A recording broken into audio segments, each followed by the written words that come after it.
Madam Speaker, Vice President Cheney, members of Congress, distinguished guests, and fellow citizens. 7 years have passed since I first stood before you at this rostrum. In that time, our country has been tested in ways none of us could have imagined.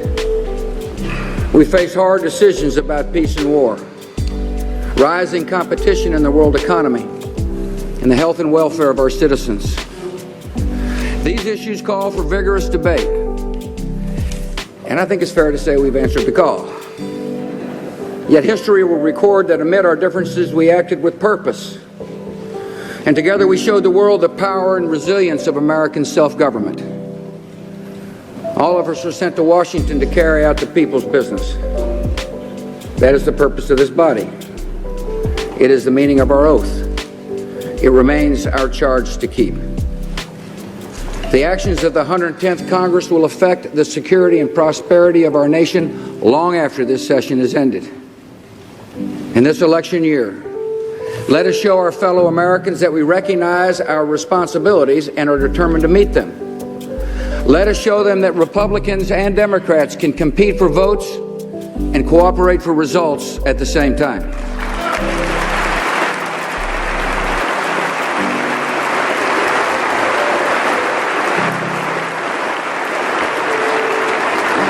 From expanding opportunity to protecting our country, we've made good progress. Yet we have unfinished business before us, and the American people expect us to get it done. In the work ahead, we must be guided by the philosophy that made our nation great. As Americans, we believe in the power of individuals to determine their destiny and shape the course of history. We believe that the most reliable guide for our country is the collective wisdom of ordinary citizens. And so in all we do, we must trust in the ability of free peoples to make wise decisions and empower them to improve their lives for their futures. To build a prosperous future, we must trust people with their own money and empower them to grow our economy. As we meet tonight, our economy is undergoing a period of uncertainty. America has added jobs for a record 52 straight months, but jobs are now growing at a slower pace. Wages are up, but so are prices for food and gas. Exports are rising, but the housing market has declined. At kitchen tables across our country, there is a concern about our economic future. In the long run, Americans can be confident about our economic growth. But in the short run, we can all see that growth is slowing. So last week, my administration reached agreement with Speaker Pelosi and Republican Leader Boehner on a robust growth package that includes tax relief for individuals and families and incentives for business investment. The temptation will be to load up the bill. That would delay it or derail it, and neither option is acceptable.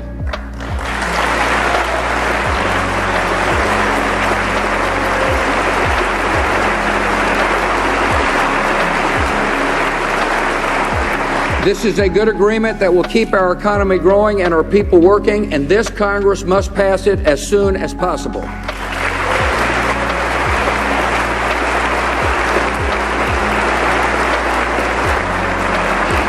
We have other work to do on taxes. Unless Congress acts, most of the tax relief we've delivered over the past 7 years will be taken away. Some in Washington argue that letting tax relief expire is not a tax increase. Try explaining that to 116 million American taxpayers who would see their taxes rise by an average of $1,800. Others have said they would personally be happy to pay higher taxes. I welcome their enthusiasm. Pleased to report that the IRS accepts both checks and money orders.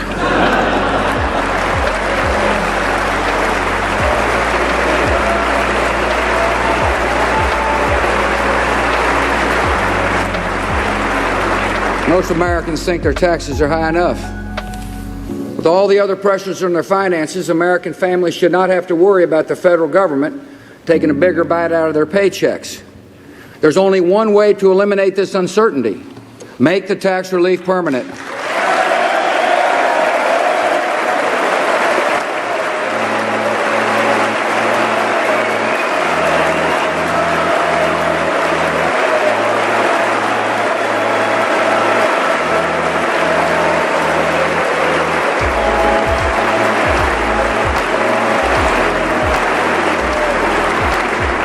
members of Congress should know, if any bill raises taxes reaches my desk, I will veto it.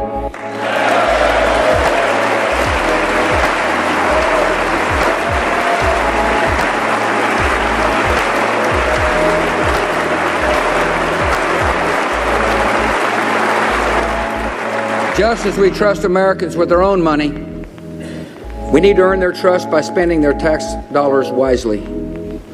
Next week, I'll send you a budget that terminates or substantially reduces 151 wasteful or bloated programs totaling more than $18 billion. The budget that I will submit will keep America on track for a surplus in 2012. American families have to balance their budgets, so should their government.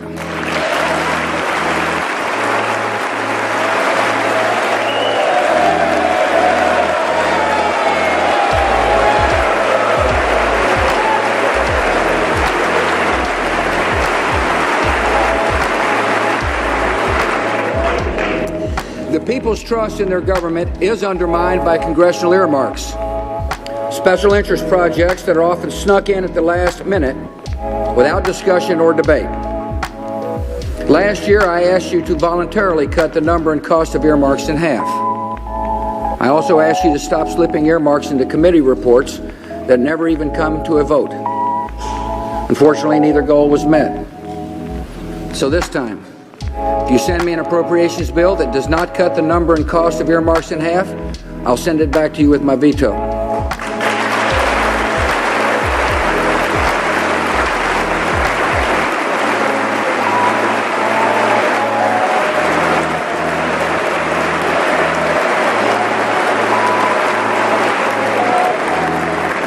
And tomorrow I will issue an executive order that directs federal agencies to ignore any future earmark that is not voted on by Congress.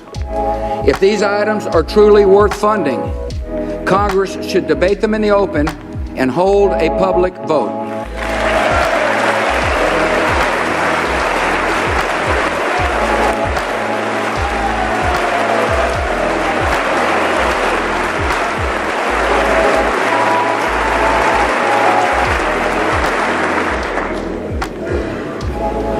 Our shared responsibilities extend beyond matters of taxes and spending. On housing, we must trust Americans with the responsibility of home ownership and empower them to weather turbulent times in the housing market. My administration brought together the Hope Now Alliance, which is helping many struggling homeowners avoid foreclosure. And Congress can help even more. Tonight, I ask you to pass legislation to reform Fannie Mae and Freddie Mac, modernize the Federal Housing Administration, and allow state housing agencies to issue tax-free bonds to help homeowners refinance their mortgages.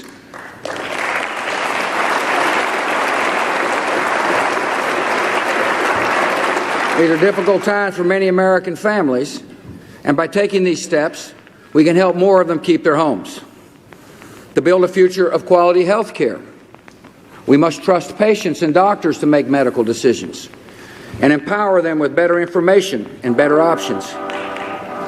We share a common goal, making health care more affordable and accessible for all Americans.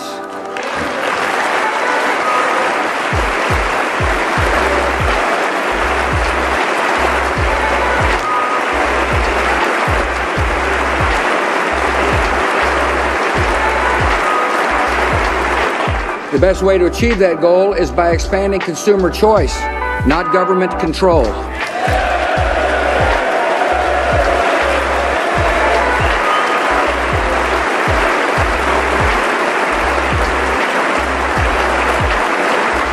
So I propose ending the bias in the tax code against those who do not get their health insurance through their employer. This one reform would put private coverage within reach for millions, and I call on the Congress to pass it this year.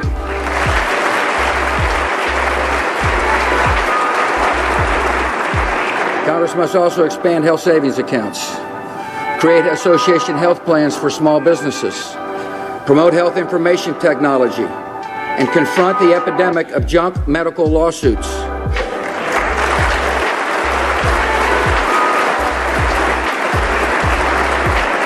With all these steps, we will ensure that decisions about your medical care are made in the privacy of your doctor's office, not in the halls of Congress.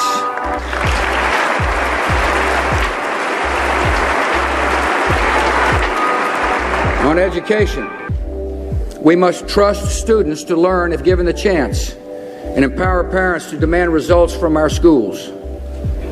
In neighborhoods across our country, there are boys and girls with dreams, and a decent education is their only hope of achieving them.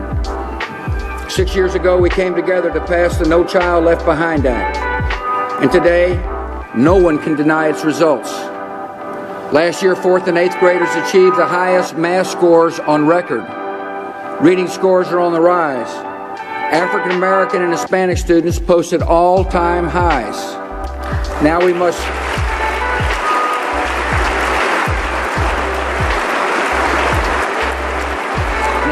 work together to increase accountability, add flexibilities for states and districts, reduce the number of high school dropouts, provide extra help for struggling schools. Members of Congress, the No Child Left Behind Act is a bipartisan achievement. It is succeeding, and we owe it to America's children, their parents, and their teachers to strengthen this good law.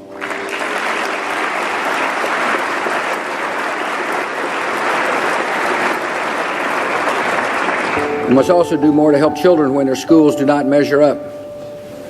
Thanks to the D.C. Opportunity Scholarships you approved, more than 2,600 of the poorest children in our nation's capital have found new hope at a faith-based or other non-public school. Sadly, these schools are disappearing at an alarming rate in many of America's inner cities. So I will convene a White House summit aimed at strengthening these lifelines of learning and to open the doors of these schools to more children. I ask you to support a new $300 million program called Pell Grants for Kids. We have seen how Pell Grants help low-income college students realize their full potential. Together, we've expanded the size and reach of these grants. Now let us apply the same spirit to help liberate poor children trapped in failing public schools.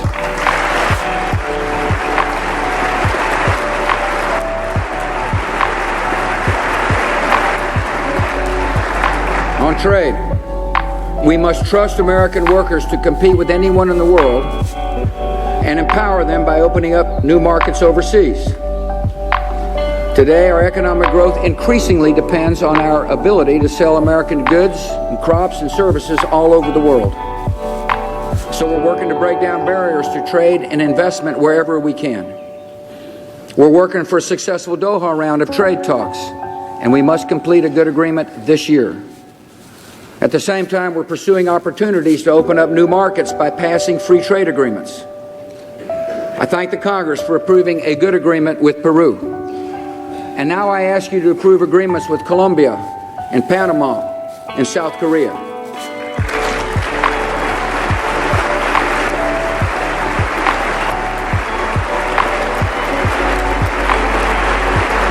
Many products from these nations now enter America duty-free. Yet many of our products face steep tariffs in their markets. These agreements will level the playing field. They will give us better access to nearly 100 million customers.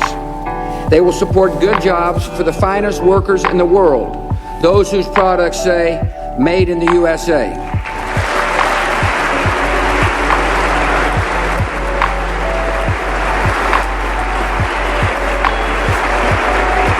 These agreements also promote America's strategic interests.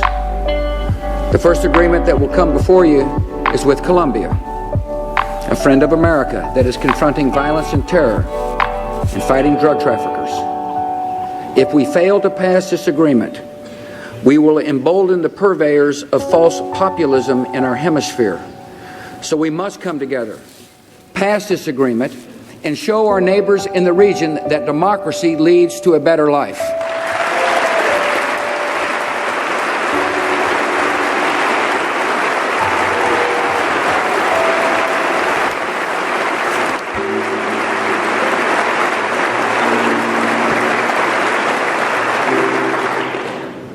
Trade brings better jobs and better choices and better prices.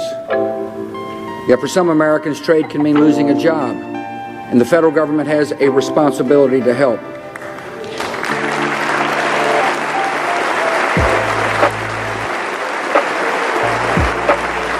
I ask Congress to reauthorize and reform trade adjustment assistance so we can help these displaced workers learn new skills and find new jobs.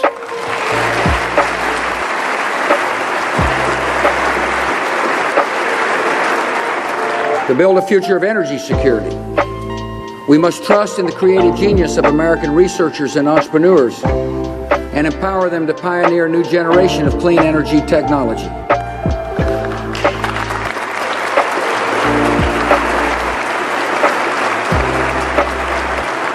Our security, our prosperity, and our environment all require reducing our dependence on oil.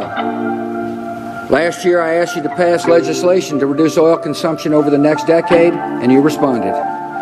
Together, we should take the next steps. Let us fund new technologies that can generate coal power while capturing carbon emissions.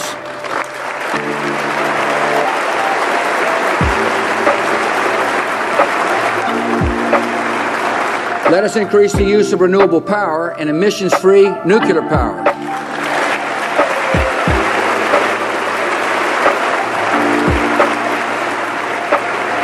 Let us continue investing in advanced battery technology and renewable fuels to power the cars and trucks of the future.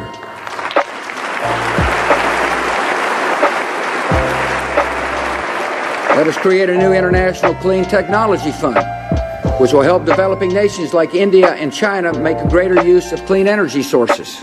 And let us complete an international agreement that has the potential to slow, stop, and eventually reverse the growth of greenhouse gases.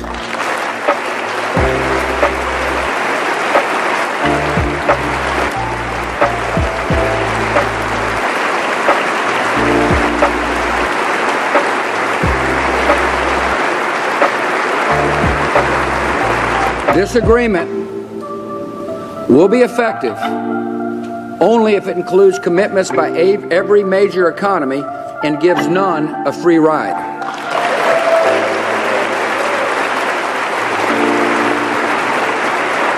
The United States is committed to strengthening our energy security and confronting global climate change. And the best way to meet these goals is for America to continue leading the way toward the development of cleaner and more energy-efficient technology.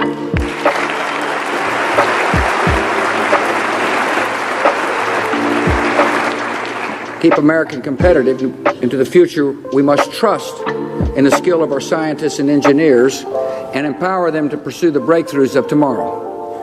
Last year, Congress passed legislation supporting the American Competitiveness Initiative, but never followed through with the funding. This funding is essential to keeping our scientific edge. So I ask Congress to double federal support for critical basic research in the physical sciences and ensure America remains the most dynamic nation on earth.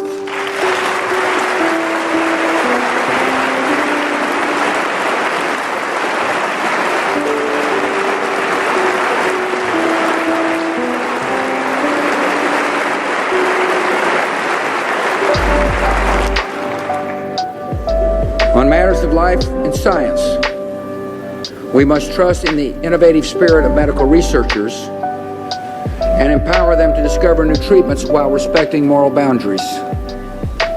In November, we witnessed a landmark achievement when scientists discovered a way to reprogram adult skin cells to act like embryonic stem cells. This breakthrough has the potential to move us beyond the divisive debates of the past by extending the frontiers of medicine without the destruction of human life.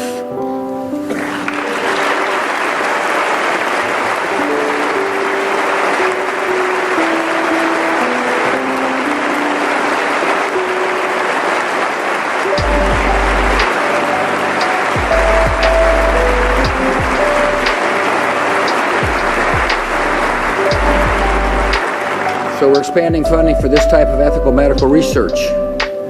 And as we explore promising avenues of research, we must also ensure that all life is treated with the dignity it deserves.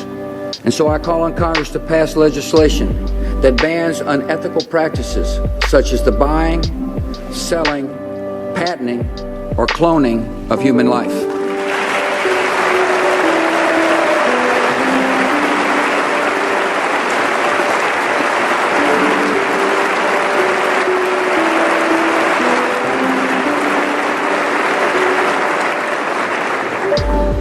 of justice.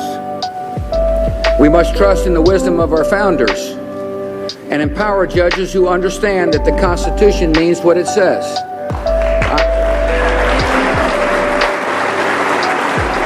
I've submitted judicial nominees who will rule by the letter of the law, not the whim of the gavel. Many of these nominees are being unfairly delayed. They are worthy of confirmation, and the Senate should give each of them a prompt up or down vote.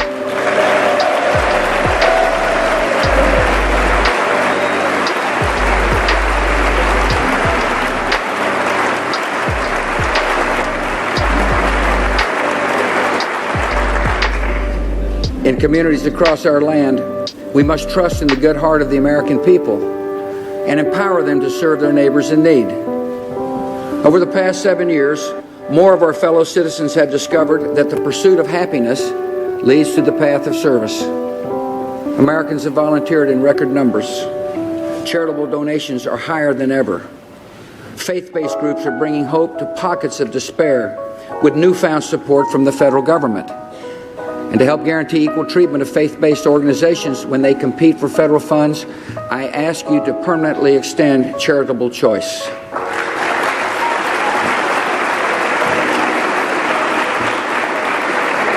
Tonight, the armies of compassion continue the march to a new day in the Gulf Coast. America honors the strength and resilience of the people of this region.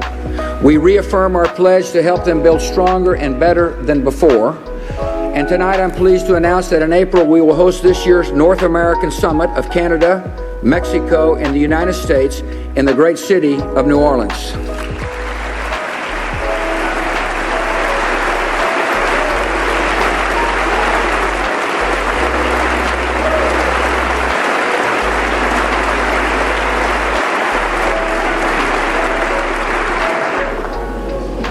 There are two other pressing challenges that I've raised repeatedly before this body and that this body has failed to address: entitlement spending and immigration. Every member in this chamber knows that spending on entitlement programs like Social Security, Medicare, and Medicaid is growing faster than we can afford. We all know the painful choices ahead if America stays on this path: massive tax increases, sudden and drastic cuts in benefits, or crippling deficits. I've laid out proposals to reform these programs. Now I ask members of Congress to offer your proposals and come up with a bipartisan solution to save these vital programs for our children and our grandchildren.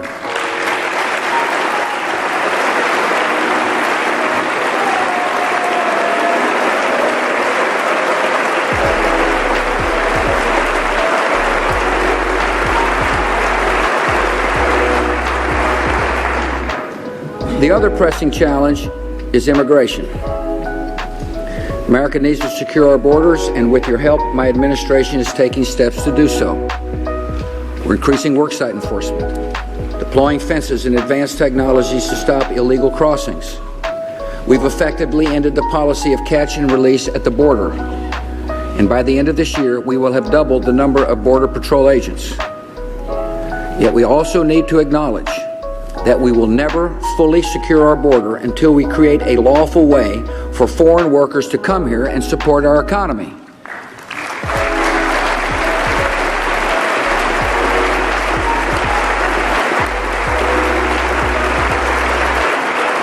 This will take pressure off the border and allow law enforcement to concentrate on those who mean us harm. We must also find a sensible and humane way to deal with people here illegally. Illegal immigration is complicated, but it can be resolved, and it must be resolved in a way that upholds both our laws and our highest ideals.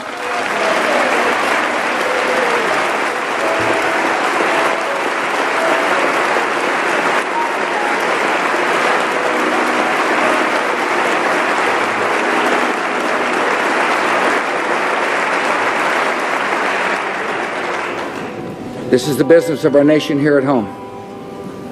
Yet building a prosperous future for our citizens also depends on confronting enemies abroad and advancing liberty in troubled regions of the world. Our foreign policy is based on a clear premise. We trust that people, when given the chance, will choose a future of freedom and peace. In the last 7 years, we have witnessed stirring moments in the history of liberty. We've seen citizens in Georgia and Ukraine stand up for their right to free and fair elections. We've seen people in Lebanon take to the streets to demand their independence. We've seen Afghans emerge from the tyranny of the Taliban and choose a new president and a new parliament. We've seen jubilant Iraqis holding up ink-stained fingers and celebrating their freedom. These images of liberty have inspired us.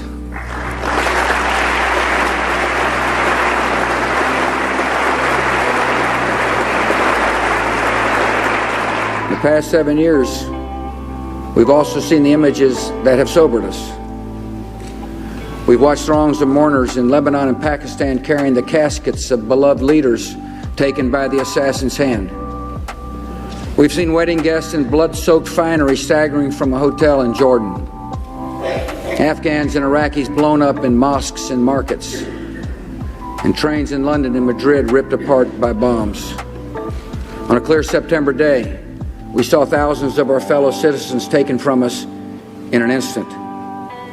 These horrific images serve as a grim reminder. The advance of liberty is opposed by terrorists and extremists, evil men who despise freedom, despise America, and aim to subject millions to their violent rule. Since 9/11, we have taken the fight to these terrorists and extremists. We will stay on the offense. We will keep up the pressure, and we will deliver justice to our enemies.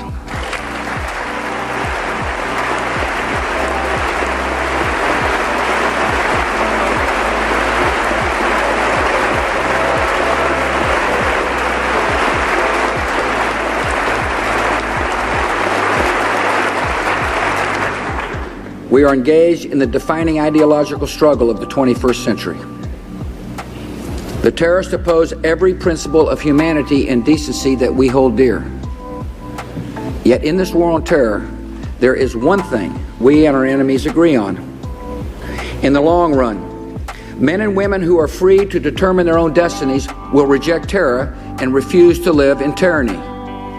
And that is why the terrorists are fighting to deny this choice to the people in Lebanon, Iraq, Afghanistan, Pakistan, and the Palestinian territories. And that is why, for the security of America and the peace of the world, we are spreading the hope of freedom.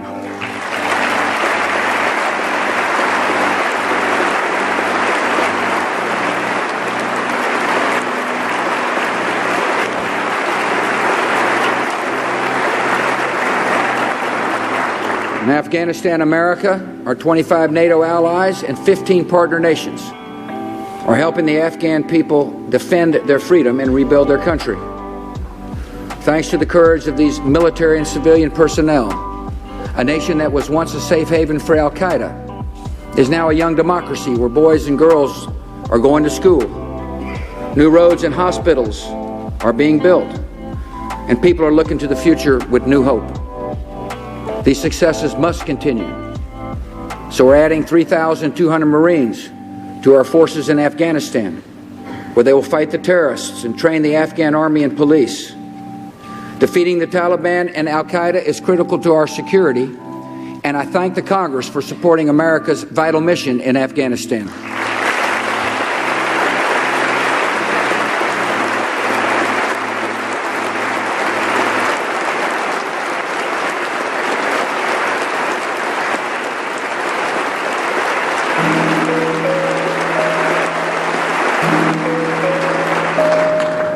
In Iraq, the terrorists and extremists are fighting to deny proud people their liberty and fighting to establish safe havens for attacks across the world.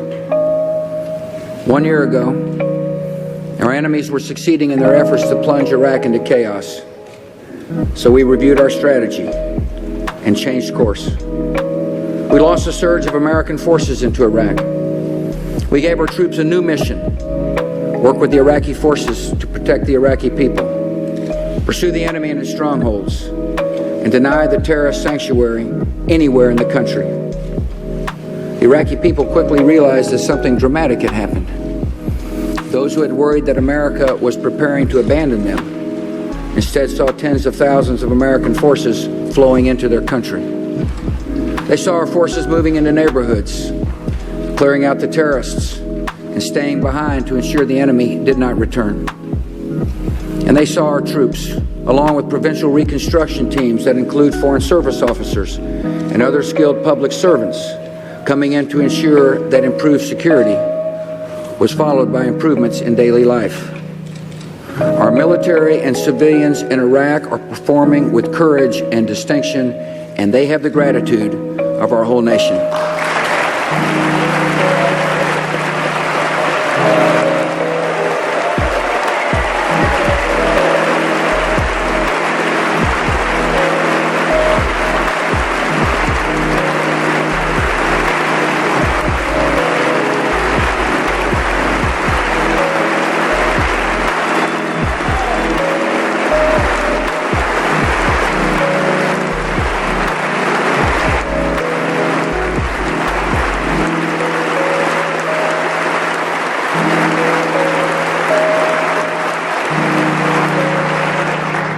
The Iraqis launched a surge of their own.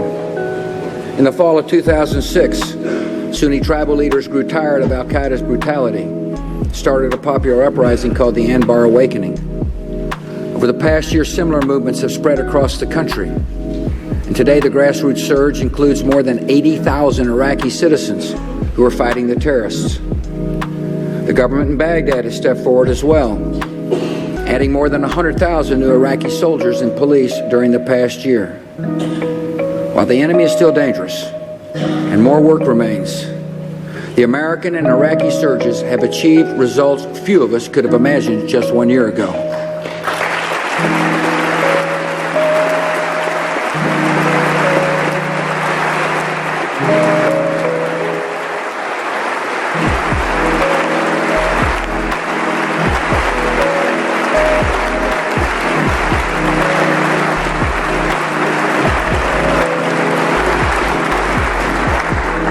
When we met last year, many said that containing the violence was impossible. A year later, high-profile terrorist attacks are down, civilian deaths are down, sectarian killings are down. When we met last year, militia extremists, some armed and trained by Iran, were wreaking havoc in large areas of Iraq. A year later, coalition and Iraqi forces have killed or captured hundreds of militia fighters. And Iraqis of all backgrounds increasingly realize that defeating these militia fighters is critical to the future of their country.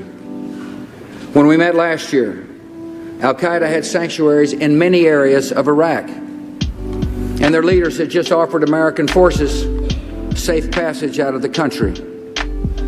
Today, it is al-Qaeda that is searching for safe passage.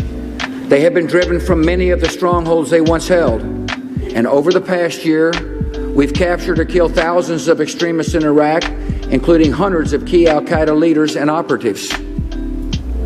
Last month, Osama bin Laden released a tape in which he railed against Iraqi tribal leaders who have turned on al-Qaeda and admitted that coalition forces are growing stronger in Iraq. Ladies and gentlemen, some may deny the surge is working, but among the terrorists, there is no doubt. Al-Qaeda is on the run in Iraq, and this enemy will be defeated.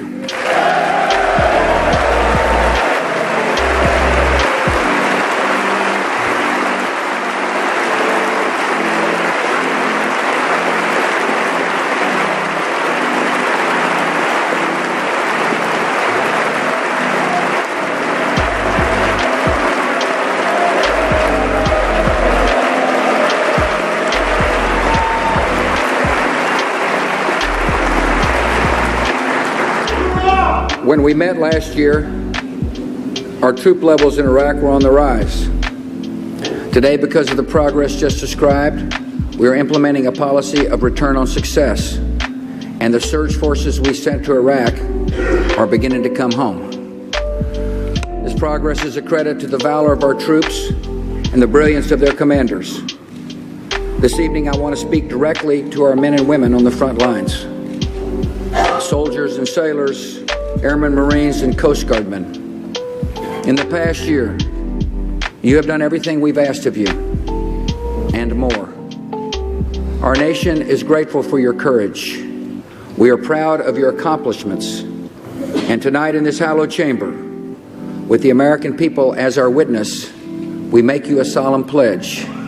In the fight ahead, you will have all you need to protect our nation.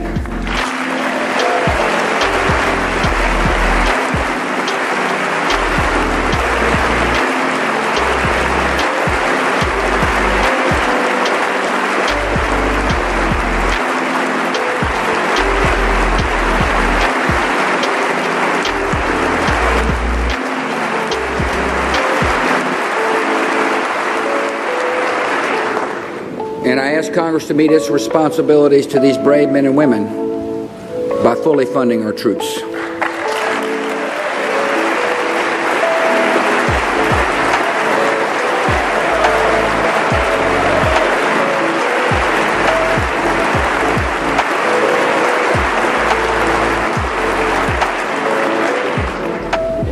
Our enemies in Iraq have been hit hard.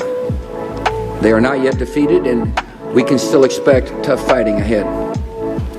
Our objective in the coming year is to sustain and build on the gains we made in 2007 while transitioning to the next phase of our strategy. American troops are shifting from leading operations to partnering with Iraqi forces and eventually to a protective overwatch mission.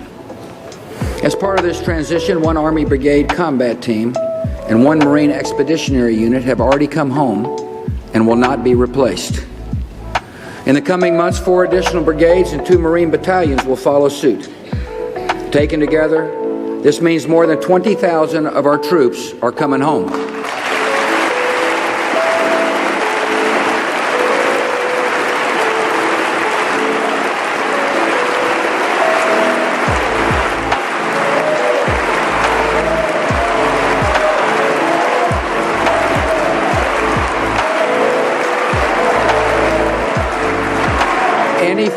Any further drawdown of U.S. troops will be based on conditions in Iraq and the recommendations of our commanders. General Petraeus has warned that too fast a drawdown could result in, quote, the disintegration of the Iraqi security forces, Al-Qaeda Iraq regaining lost ground, and a marked increase in violence. Members of Congress, having come so far and achieved so much, we must not allow this to happen.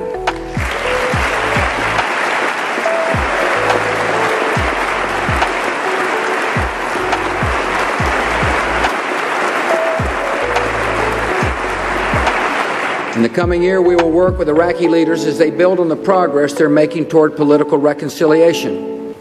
At the local level, Sunnis, Shia, and Kurds are beginning to come together to reclaim their communities and rebuild their lives. Progress in the provinces must be matched by progress in Baghdad.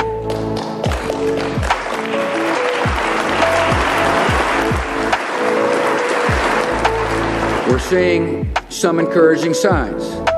The national government is sharing oil revenues with the provinces. The parliament recently passed both a pension law and de-Baathification reform.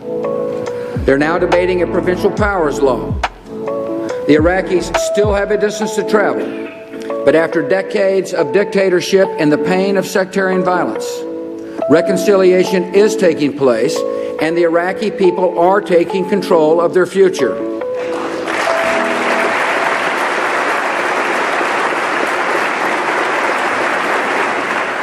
The mission in Iraq has been difficult and trying for our nation, but it is in the vital interest of the United States that we succeed.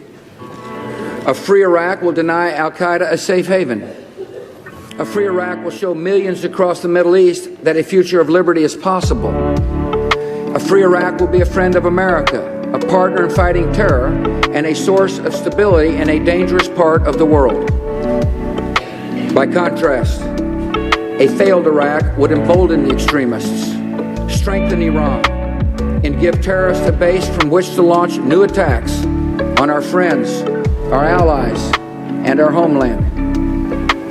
The enemy has made its intentions clear. At a time when the momentum seemed to favor them, Al-Qaeda's top commander in Iraq declared that they will not rest until they have attacked us here in Washington. My fellow Americans, we will not rest either. We will not rest until this enemy has been defeated.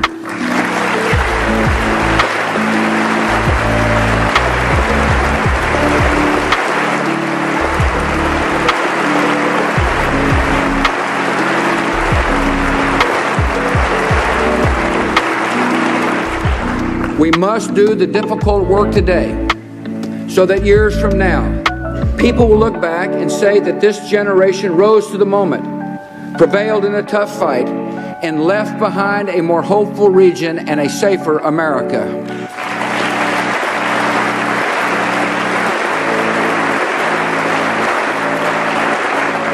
We're also standing against the forces of extremism in the Holy Land, where we have new cause for hope. Palestinians have elected a president who recognizes that confronting terror is essential to achieving a state where his people can live in dignity and at peace with Israel. Israelis have leaders who recognize that a peaceful, democratic Palestinian state will be a source of lasting security. This month in Ramallah and Jerusalem, I assured leaders from both sides that America will do, and I will do, everything we can to help them achieve a peace agreement that defines a Palestinian state by the end of this year. The time has come for a holy land where a democratic Israel and a democratic Palestine live side by side in peace.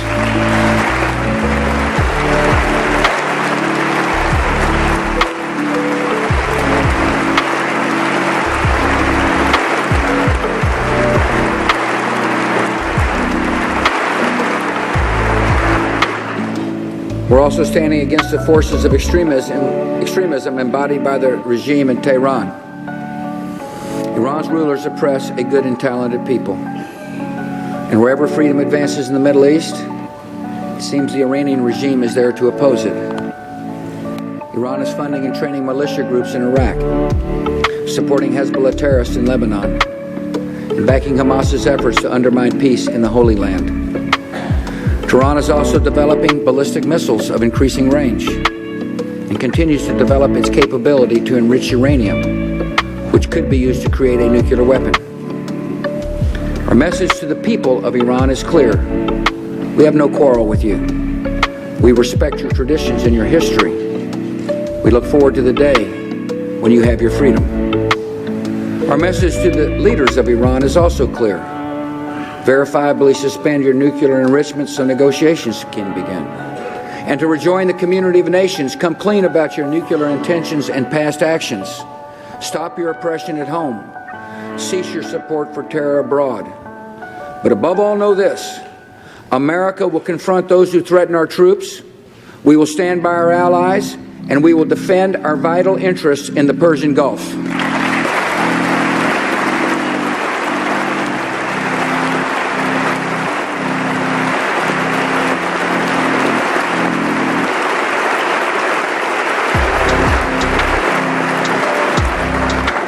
On the home front, we will continue to take every lawful and effective measure to protect our country.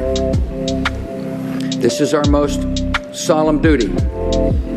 We are grateful that there has not been another attack on our soil since 9/11. This is not for the lack of desire or effort on the part of the enemy. In the past 6 years, we've stopped numerous attacks, including a plot to fire a plane into the tallest building in Los Angeles, and another to blow up passenger jets bound for America over the Atlantic. Dedicated men and women in our government toil day and night to stop the terrorists from carrying out their plans. These good citizens are saving American lives, and everyone in this chamber owes them our thanks.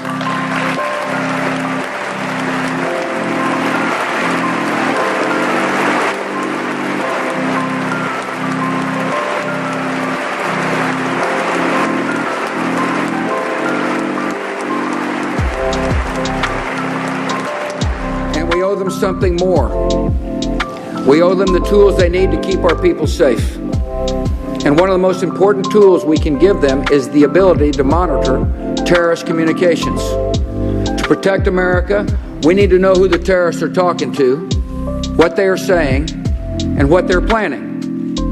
Last year, Congress passed legislation to help us do that. Unfortunately, Congress set the legislation to expire on February the 1st. That means if you don't act by Friday, our ability to track terrorist threats would be weakened and our citizens will be in greater danger. Congress must ensure the flow of vital intelligence is not disrupted.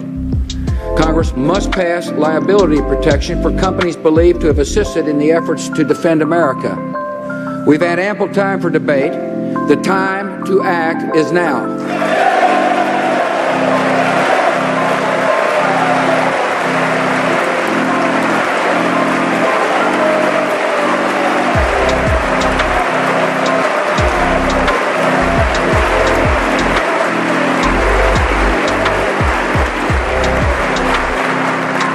Protecting our nations from the dangers of a new century requires more than good intelligence and a strong military.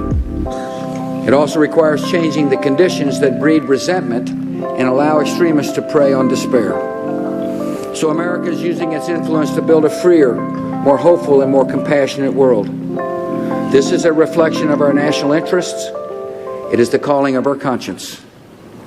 America opposes genocide in Sudan.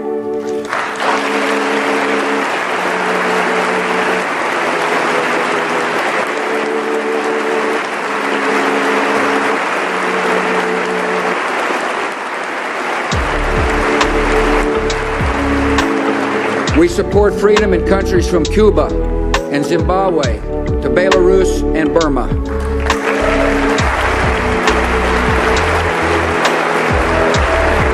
America is leading the fight against global poverty with strong education initiatives and humanitarian assistance. We've also changed the way we deliver aid by launching the Millennium Challenge account. This program strengthens democracy, transparency, and the rule of law in developing nations, and I ask you to fully fund this important initiative.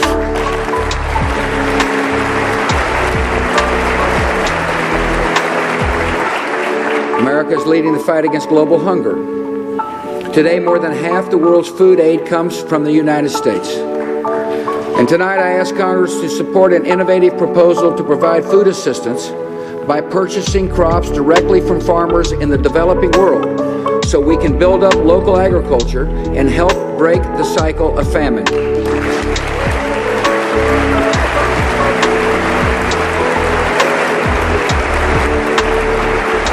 America is leading the fight against disease. With your help, we're working to cut by half the number of malaria-related deaths in 15 African nations. And our emergency plan for AIDS relief is treating 1.4 million people. We can bring healing and hope to many more. So I ask you to maintain the principles that have changed behavior and made this program a success. And I call on you to double our initial commitment to fighting HIV/AIDS by approving an additional $30 billion over the next 5 years.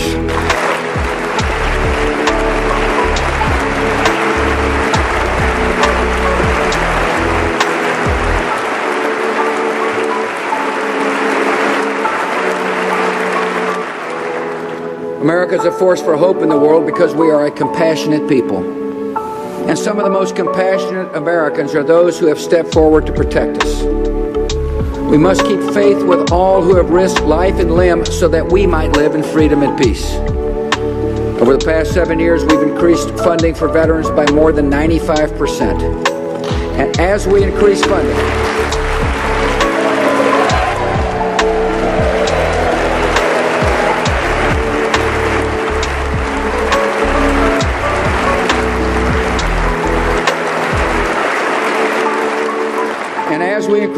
we must also reform our veteran system to meet the needs of a new war and a new generation.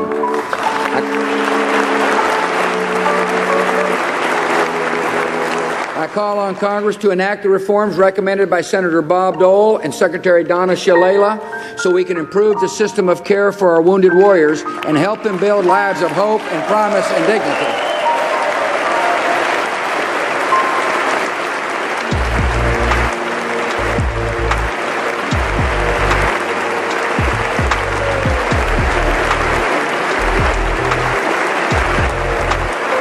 Sleepless nights and the daily struggle of providing for children while a loved one is serving far from home.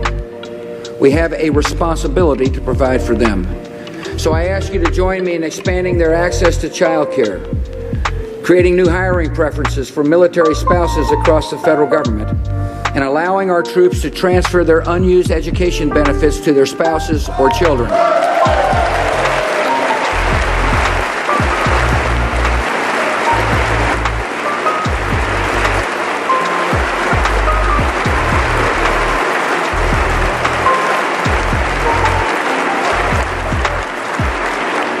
Our military families serve our nation, they inspire our nation, and tonight our nation honors them.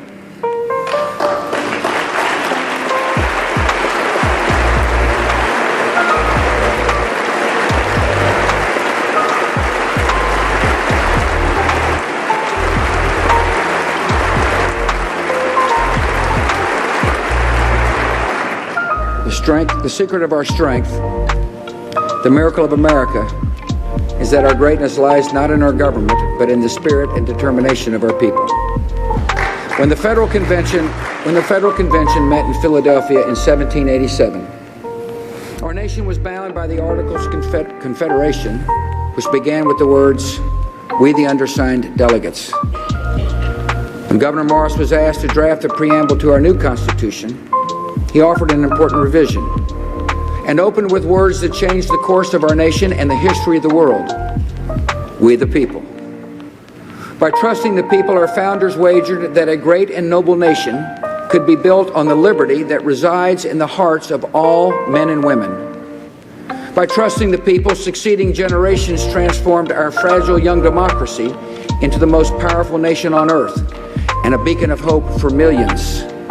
And so long as we continue to trust the people, our nation will prosper, our liberty will be secure, and the state of our union will remain strong.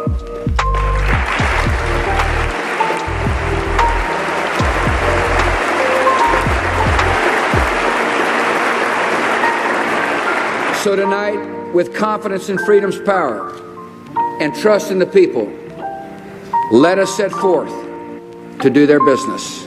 God bless America.